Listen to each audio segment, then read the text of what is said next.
Hoy estamos con Tommaso Canonic, que es el Managing Partner de Opino. ¿Qué características tiene una empresa innovadora comparada con una empresa tradicional? Para nosotros, Antonio, una empresa innovadora tiene 4 características fundamentales que las diferencian de una empresa tradicional. La primera característica es que una empresa innovadora se entera de lo que ocurre antes de los demás, ¿no? Trabaja de una forma abierta, trabaja a conjunto con los garajes y es capaz de adelantarse a las tendencias, ¿no? Por eso que nosotros en Opino también somos editores de la revista de MIT Technology Review en castellano, porque a través de la revista conectamos con las comunidades más innovadoras del mundo. La siguiente característica es que una empresa innovadora está obsesionada por sus clientes. Siempre pone el cliente en el centro. Entonces aplica metodologías como el Design Thinking, como el Lean Startup, que permitan desde el minuto cero que se empieza a conceptualizar un producto o una estrategia, pues el cliente en el centro. La tercera característica es la agilidad. Una empresa innovadora reduce drásticamente el time to market. Entre una idea y un prototipo pasan 3 meses, no 3 años. Además, si no te avergüenzas del primer prototipo que lanza, es que has tardado mucho en lanzarlo. Entonces, toda la compañía está diseñada para hacer entregas continuas. La última, para mí, es una de las más importantes. Una empresa innovadora, todo el mundo innova, ¿no? La innovación está en el mindset de la organización. Todo el mundo va a trabajar pensando qué puedo hacer mejor hoy que he hecho ayer, ¿no? ¿Cómo puedo entregar mayor valor al cliente? ¿Cómo puedo seguir relevante para mis clientes? Y da igual que sea el cliente externo, el consumidor, o el cliente interno, por ejemplo, un área de finanzas o un área de administración. ¿Cómo puedo innovar para que mi cliente interno realmente le pueda aportar mayor valor y pueda aportar mayor valor al negocio? Muy bien. ¿Cuáles son las claves de una estrategia de innovación para ti? Mira, para mí un plan de innovación tiene varias piezas fundamentales, cada una igual de importante, ¿no? La primera pieza es el liderazgo valiente, ¿no? Al final somos personas, ¿no? Y necesitamos valentías para abarcar un proceso de innovación. Piensa que en innovación el 95% de las cosas fallan, entonces hay que tener mucha valentía para hacerlo, porque el 95% de las veces tendrás que ir a tu jefe y decirle que has cometido un error. Y claro, somos todos humanos y tenemos una glándula que es la amígdala, la glándula del miedo, que en condiciones de alta incertidumbre empieza a funcionar. Entonces es muy difícil ser valientes en esta época. Entonces cuando yo hablo de líderes valientes, lo que quiero transmitir es que hay que cambiar la forma en cómo tomamos decisiones en la compañía. Si la compartimos, es posible que este efecto amígdala, este efecto que nos hace más averso al riesgo, se diluya. Luego la siguiente pieza es que no es innovar por innovar. Hay que tener una visión clara de hacia dónde queremos llegar y hay que marcar cuáles son los retos para llegar hasta allí, para centrar toda la compañía a aportar valor en estos retos. Y claro, setear la visión es un rol indelegable, ¿no? del CEO, del primer ejecutivo de una compañía, pero no es siempre fácil, ¿no? La mayoría de las organizaciones, cuando setean su visión, lo que piensan es sus habilidades actuales, proyectarlas en el futuro, ¿no? Cómo va a ser la banca en los siguientes 10 años, ¿no? O los siguientes 15 años.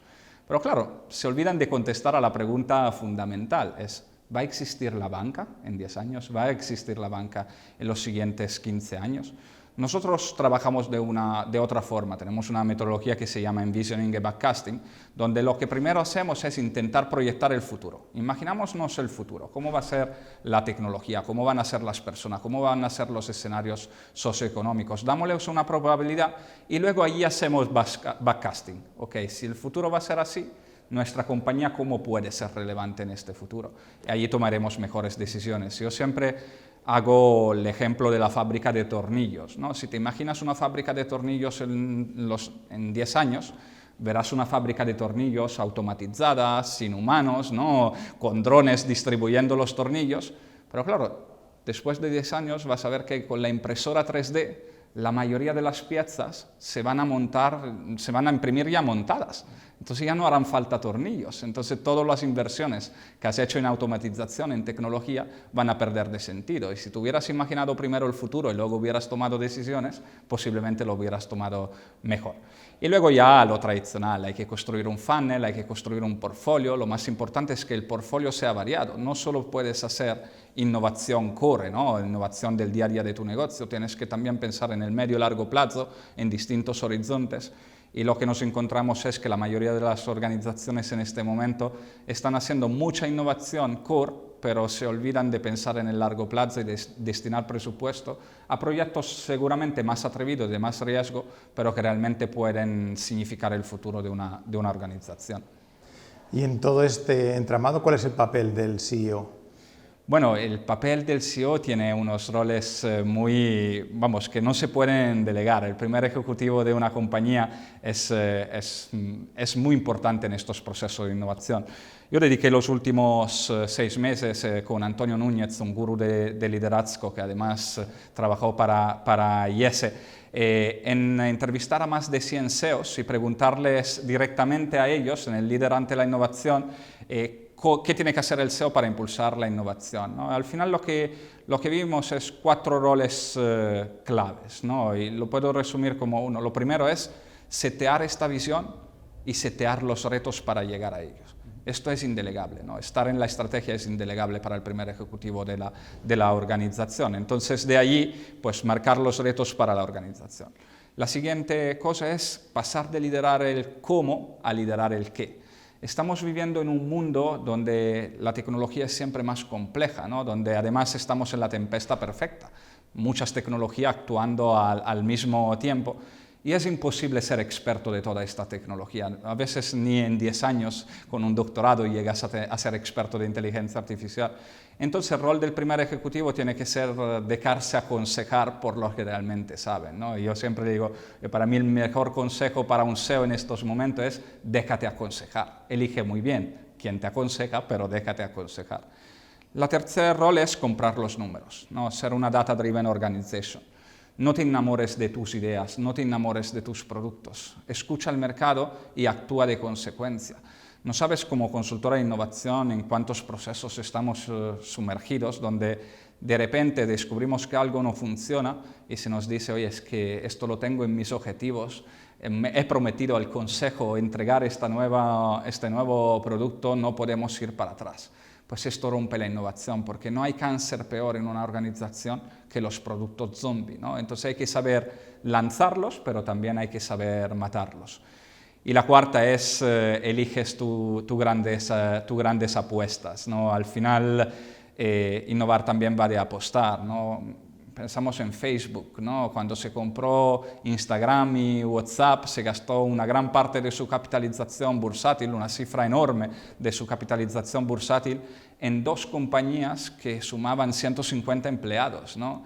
Imagínate una gran IBEX 35, una Fortune 500 gastándose más del 20% de su capitalización bursátil en 2 empresas de 100 empleados, ¿no? Es casi un chiste, pero imagínate Facebook, ¿no? ¿Qué sería hoy en día sin WhatsApp o sin Instagram? Posiblemente un zombie digital.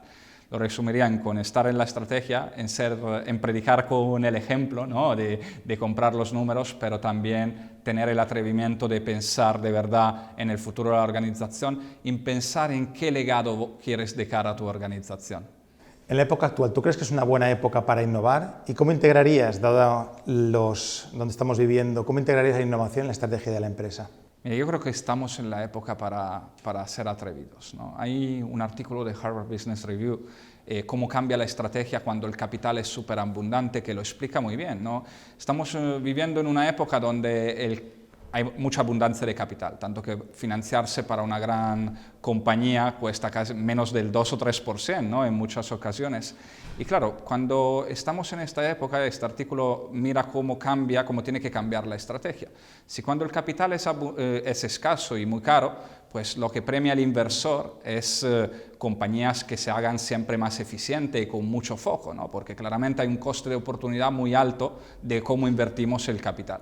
Pero cuando estamos en época de capitales abundantes, como ahora y posiblemente para los siguientes 10 años, ¿no? De ahora, vemos cómo se invierte totalmente la ecuación, tanto que ahora mismo pues el inversor premia a las compañías que más innovadoras son, que más son capaces de poner a trabajar el capital. Porque claro, el coste de oportunidad es muy bajo, ¿no? Al final, teniendo dinero parado, pues casi pierdes, ¿no? Respecto a la inflación. Entonces lo que busca el inversor es compañías que sean atrevidas y al final saben que un 3%, un 4% de rentabilidad siempre lo vas a dar, no te vas a meter en un mercado donde realmente no das esta eficiencia. Por eso creo que aún más que en otra época, en esta época es muy importante que la innovación esté en la estrategia de la compañía y que esté en el consejo, ¿no? Al final el órgano que vela para la estrategia de una compañía es el consejo y es muy importante que a partir de ahora en el consejo haya personas, ¿no? que sean capaces de estimular la compañía a otro nivel y que entiendan de lo que es la digitalización y la innovación. Nunca como ahora pues tenemos un coste de oportunidad tan bajo para nuestras inversores que nos permiten de verdad hacer la diferencia, ¿no? Y esto lo premia, ¿no? El mercado lo premia. Mira las 5 compañías más capitalizadas de estos momentos, al final son compañías altamente innovadoras, ¿no? Apple, Amazon, Google, Microsoft, son compañías que realmente el mercado las ve como muy innovadoras. Hay que hacer un cambio cultural en las empresas para conseguir que la innovación tenga un papel más central. ¿Cómo se cambia la cultura en una empresa? Mire, yo soy de los que piensa que la cultura de una organización es viva, ¿no? y va cambiando con el tiempo, aunque no es fácil, ¿no? Como hemos dicho antes, una de las características más fundamentales de una empresa innovadora es que tenga un mindset de innovación.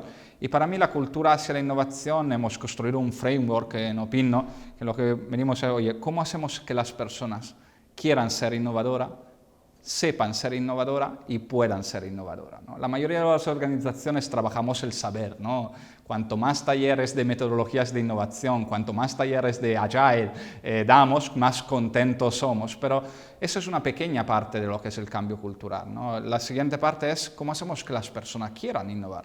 Aquí tenemos que tocar los objetivos, los incentivos, tenemos que premiar a los innovadores, tenemos que gamificar el proceso, tenemos que medir para tomar mejores decisiones y luego la parte del poder, ¿no? Al final esto no funciona si no creamos estructuras que realmente sean agile. Nosotros nos dedicamos a hacer transformación agile y siempre empezamos por proyecto a proyecto, pero realmente no eres una organización agile si lo que haces es trabajar en agile un proyecto. Eres una organización agile cuando realmente cambias la estructura de tu organización para que realmente sea toda agile, ¿no? Un marco de trabajo safe, etcétera, etcétera, y allí es realmente cuando cambias toda la organización. Entonces, si lo puedo resumir, es hacer que las personas quieran, sepan y puedan innovar. Muy bien. Pues tenemos una perspectiva bastante interesante de todo lo que es ayudar a las empresas a innovar. Muchas gracias, Tommaso. Muchísimas gracias, Antonio. Muchísimas gracias a IESE por esta oportunidad.